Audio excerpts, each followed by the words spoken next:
I just came back from prison. So after I came out, I didn't have anywhere. I was hanging around inside school at Sabo. So one day this woman came to me and told me that she needs some people to punish her husband for her. If the man can die, she wished to kill her. The night of May 11th, 2017 started like any other night in Osogbo, Osun State, Nigeria. Children were being put to bed. Neighbors were locking their gates, and inside a house on Adeniran Street, Alleluia Estate, a wife was preparing a plan so dark, so cold, that most people would find it almost impossible to believe. Her name was Omotayo Salawudeen. She was 39 years old. She was a wife and a mother of 3. From the outside, she looked like a regular woman living a regular life. But on this particular night, she was not just a wife waiting for her husband to come home. She was a woman who had already made a decision that would end the life of the man she had shared 17 years with. Her husband, Alhaji Salawudeen Hakeem, was a food seller. He was known in the area as a hard-working man. He had 3 children with Omotayo, 2 daughters and a son, aged 17, 15, and 12. By all accounts, he was not a violent man. He was not abusive. He provided for his family. His neighbors knew him. His children loved him. He was just a man going about his life. But somewhere along the way, something in Omotayo had changed. Something had broken. And by the time May 11th arrived, she had already moved far past anger. She had moved into action. Earlier that same day, while Alhaji Hakeem was still at his shop selling food, Omotayo made a move that nobody in that house knew about. She let someone in. His name was Oladapo Dolapo. He was 24 years old. He had just come out of prison earlier that year in March 2017, just 2 months before this night.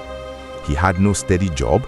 He moved between Lagos and Osogbo, doing things he himself described as runs, illegal activities that brought him money whenever he was desperate enough to go looking for it. Oladapo was not a friend of the family. He was not a neighbor. He was not someone Alhaji Hakeem had ever welcomed into his home. He was a man Omotayo had found, a man she had approached with a proposition that most people would walk away from. But Oladapo did not walk away. He listened, he agreed, and on this evening, while the husband was still at work, he was hidden inside a small wooden shack at the back of the house, waiting. When Alhaji Hakeem finally arrived home that evening, the house looked completely normal. His wife greeted him the way a wife greets a husband who has been away all day. She was warm, she was calm. She served him dinner and sat with him as he ate. The children were in the house too. His eldest daughter, Barakat, who was 17, saw her father was back and wanted to go to him. She had something important to ask him. She needed him to take her to an exam center the following morning. But before she could reach her father, Omotayo stepped in. She sent Barakat back to the children's room. She told all 3 children to go to bed and not come out to disturb their father. The children listened. They obeyed. They went to their room without knowing that in doing so, they had just missed the last chance they would ever have to see their father alive. With the children in their room and her husband finishing his meal, the stage was set. What Alhaji Hakeem did not know, what he could not have imagined, was that the woman who had just poured his water, set his plate, and sat across from him was the very person planning to end his life before sunrise. His trust in her was total, and that trust was about to be used against him in the most devastating way possible. After Alhaji Hakeem finished eating, Omotayo changed. She became soft, affectionate. She approached her husband and began to be close with him in a way that reportedly had not happened in a long time, given all the tension between them. She led him to their bedroom. She was intimate with him. She had physical relations with her husband that night, knowing fully well what was coming next. It was later confirmed during the police investigation that Omotayo herself admitted this. She had intimate relations with her husband before ending his life.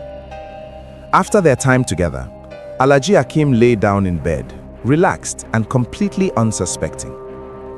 Omotayo got up. She told him she was going to take a shower.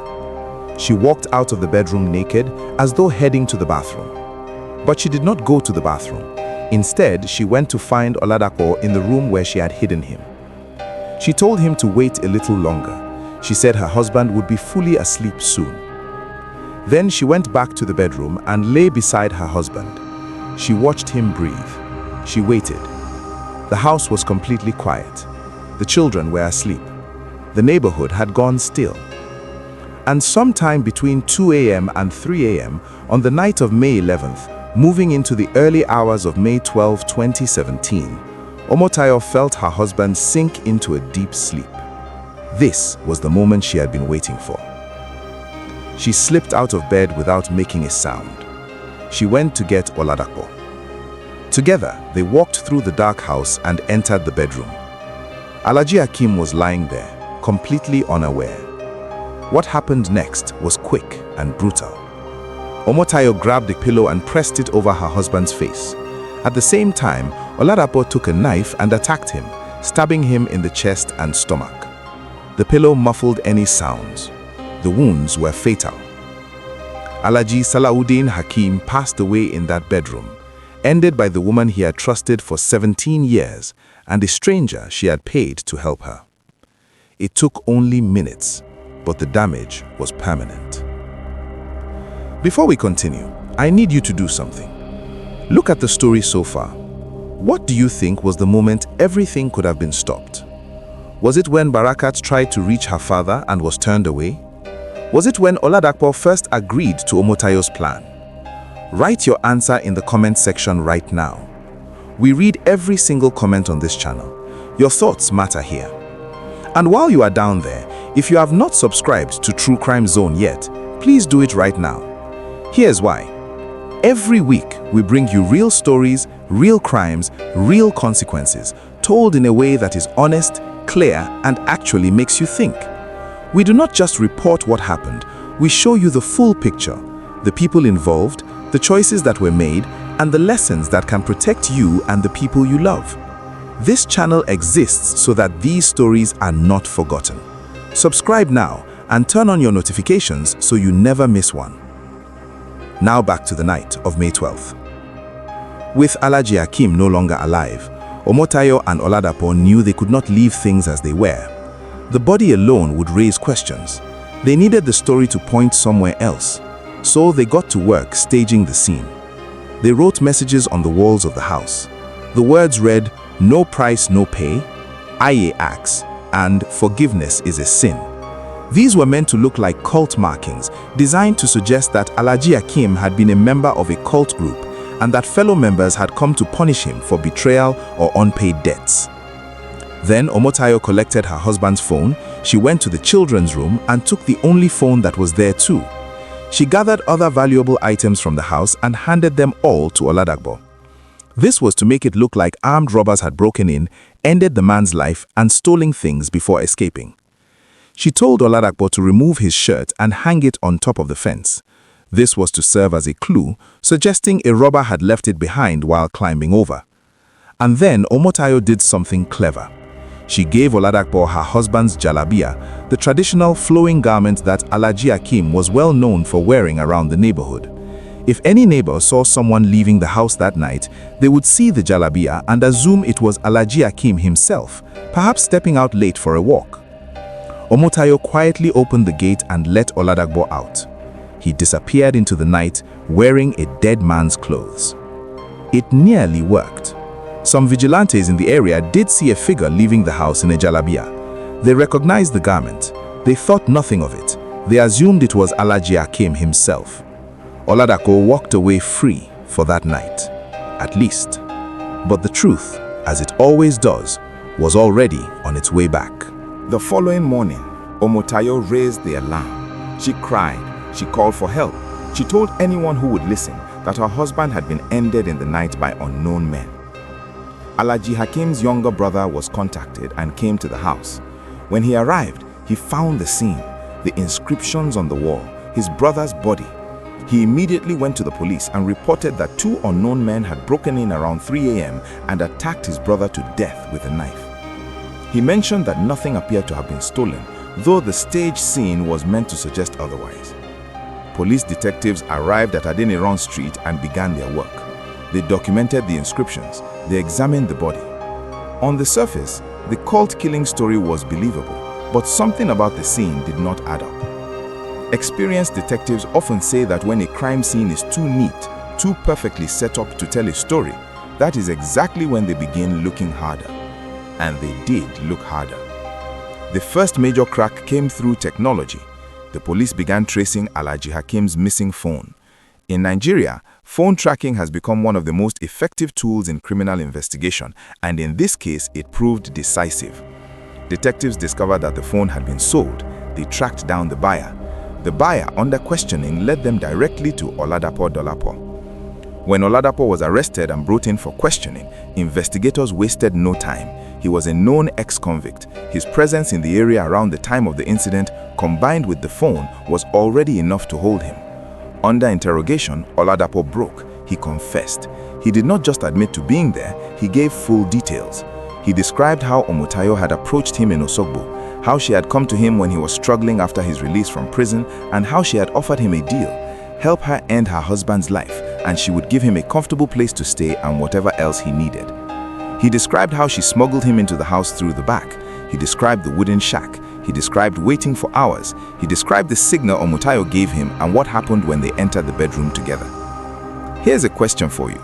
Oladapo said he agreed because he was broke and desperate after coming out of prison. Does that excuse what he did, or does it make him just as guilty as Omotayo? Drop your answer in the comments section. And if you have a friend who loves true crime stories, share this video with them right now. You never know. The story you share might be the one that changes how someone thinks about their own safety. I just came back from prison around March this year. So after I came out, I didn't have anywhere to go. I was hanging around inside school at Sabo. So one day this woman came to me and told me that she needs some people to punish her husband for her. And I asked her that what did he do? He said since that she with the man has married for over 19 years now. And suddenly the man got married to another person, and since then he has stopped taking care of her and the children. So that was the reason why she wanted to punish him. And I asked her that which kind of punishment. She said that if the man can die, she wished to kill her. She wished to kill the man.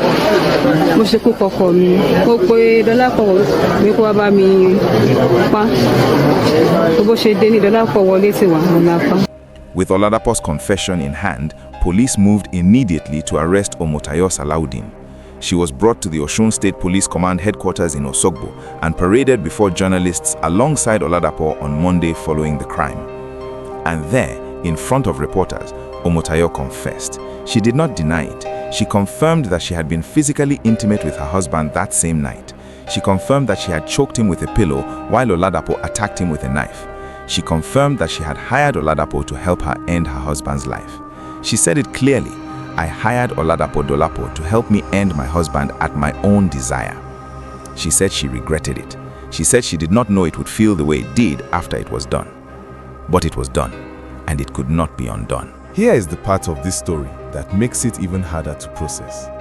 When investigators asked Omotayo why she did it, what had her husband done to deserve this? Her answer stopped everyone in the room. She said he had not offended her. She said, he did not offend me. I was just mad at him. She described him as a good person. She said he took care of her and took care of their children. She said they had been married for 17 years and were blessed with 3 children. And yet, she had paid a man to help end his life. So, what was the real reason? As the investigation went deeper, the answer began to take shape. Alhaji Salawudeen Hakeem had taken a second wife. Her name was Tawakalu. In Nigeria, a man marrying more than one wife is legal and not uncommon, but that did not mean Omotayo accepted it quietly. She did not. The second marriage broke something inside her. She believed that since Tawakalu entered the picture, her husband's attention had shifted. She felt less provided for. She felt overlooked. She had asked him repeatedly to get her a big shop, to give her financial independence, to set her up in a way that showed she was still a priority. He had not done it, at least not in the way she needed. But her anger did not stop at her husband. Investigators revealed that in March 2017, just 2 months before she ended her husband's life, Omotayo had gone to Tawakalu's house late at night. She had somehow gotten a copy of Tawakalu's key made without anyone knowing. She arrived at the door around 9 p.m. while Tawakalu was already in bed. When Tawakalu heard someone trying her door, she shouted "thief," and neighbors came running. Omotayo tried to run but was caught and beaten. When her bag was searched, they found inside it a small bottle of fuel, a knife, a rope, and a matchbox. When they demanded an explanation, Omotayo admitted she had come to end Tawakalu. She said if her husband had been there too, she would have ended him as well. And then she planned to take her own life. The neighbors reported her to the police at the time, but Omotayo was released. And there was more. Investigators also found that on a separate occasion, Omotayo had tried to poison Tawakalu through food. Alhaji Hakeem had brought food items from Tawakalu's family to pass along to her. He left them at Omotayo's house overnight before delivering them the next morning. When Tawakalu received the items, she noticed that a sachet of oil was leaking. When she poured it into a bottle, the color looked wrong. Alhaji Hakeem came and saw it himself. He believed Omotayo had poured fumigation pesticide into the oil, trying to poison his second wife without anyone knowing. Even after all of this, he stayed. He continued living in that house with Omotayo. He continued providing for the children. And then comes the most painful detail of all. Just 2 weeks before he was ended, Alhaji Hakeem called his younger brother. He told him something. He said he had a feeling, a deep feeling. He told his brother that he believed Omotayo was planning to end his life one day. His brother asked if there was a serious problem. Alhaji Hakeem said there was nothing specific, just a feeling he could not shake. His brother took note of the conversation, but did not know what to do with it. 2 weeks later, he was gone. Both Omotayo Salawudeen and Oladapo Dolapo were charged with conspiracy and the unlawful ending of Alhaji Salawudeen Hakeem. The Osun State Commissioner of Police confirmed that the case will be charged to court as soon as investigations were concluded. Under Nigerian law, the charges they face carry the possibility of the death penalty. 3 children lost their father, and because of the choices their mother made, they lost her too, in a different way. This case leaves a lot of questions that do not have easy answers. Omotayo Salawudeen was not a woman who had been beaten or tortured. By her own words, her husband was a good man who cared for her and their children. She was angry. She felt replaced. She felt that she had been pushed aside when the second wife arrived. And while those feelings are real, and while anyone who has felt abandoned inside a marriage can understand the pain of feeling invisible, none of that explains what she did. None of it justifies it, and none of it brings back the man who is now gone. What this story does show us is how dangerous it is when anger is left to grow with no outlet and no resolution. Omotayo's resentment did not appear overnight. It had been building for months, maybe even years. She had tried to end Tawakalu twice before she ended her husband. She had spoken to people about her frustrations. Warning signs existed, and still, tragedy arrived. Here are the lessons we take from this story.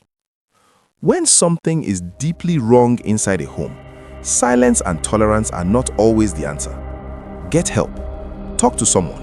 Involve family members, counselors, community leaders, anyone who can help break a cycle before it breaks people.